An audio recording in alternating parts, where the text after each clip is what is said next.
Hello everyone, and welcome to my UK Royal Family Lover channel.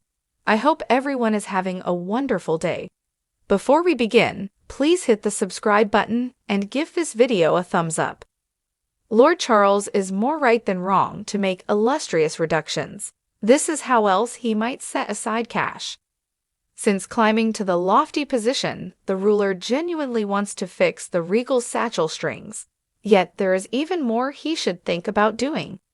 Indeed, even before he formally became ruler, Charles has made no confidential of his craving to be an alternate, more current sort of ruler for the 21st hundred years.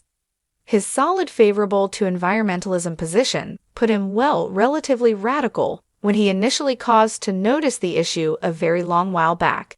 And for his crowning ceremony, he picked to restrain a portion of the more excessive parts of the day, from cutting the length of the assistants to shortening the list of people to attend.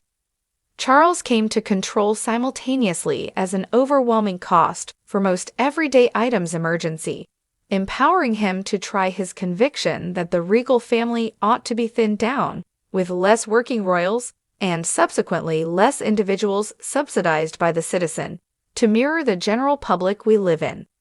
One of these thoughts will come to fruition this month in front of the company's yearly summer occasion to Balmoral, with the palace staying open to the general population for an additional 14 days this year, as they can now visit until August 16. Instead of staying at the main house, Charles and Queen Camilla plan to stay at Birkhall, their home on the Scottish estate. This is because the extended hours will hopefully bring in more money.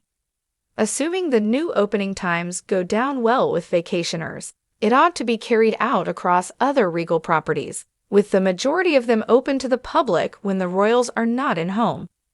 Sandringham, the Imperial's domain in Norfolk, is open every year from April to October, but it closes to the general population over the colder time of year to get ready for the firm remaining over Christmas.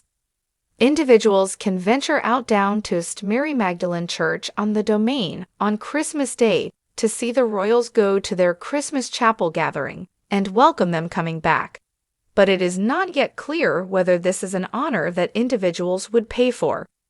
At the point when Sovereign Elizabeth was on the lofty position, she went through her year moving around different regal properties: Windsor Palace for Easter, Balmoral for summer, and Sandringham at Christmas, and working from Buckingham Castle, until her later years when she invested little energy at her London home.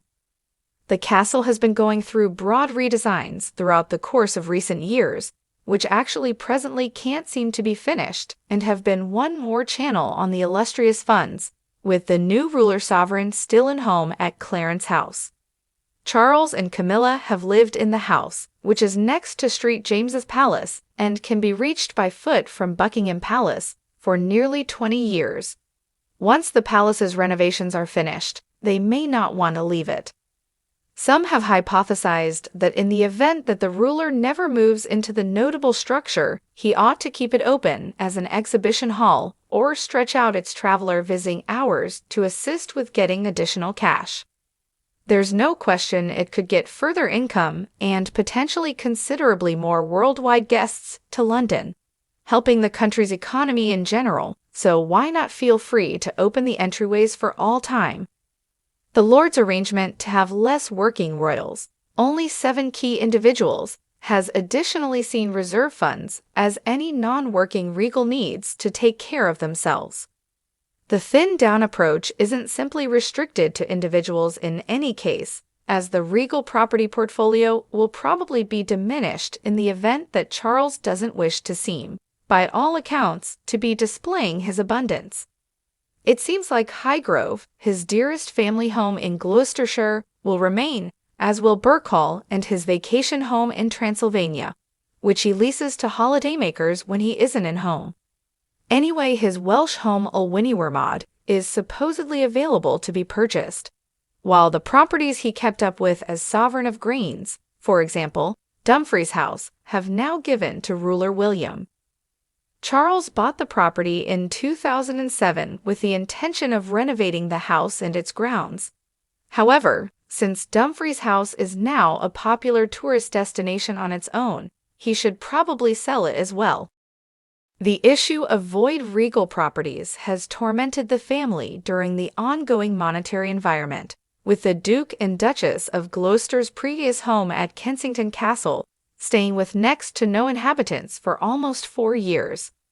The topic of Frogmore Bungalow likewise stays, as while Princess Eugenie and her significant other Jack Brooksbank have lived there for a brief time, it is muddled whether any imperial will for all time settle there.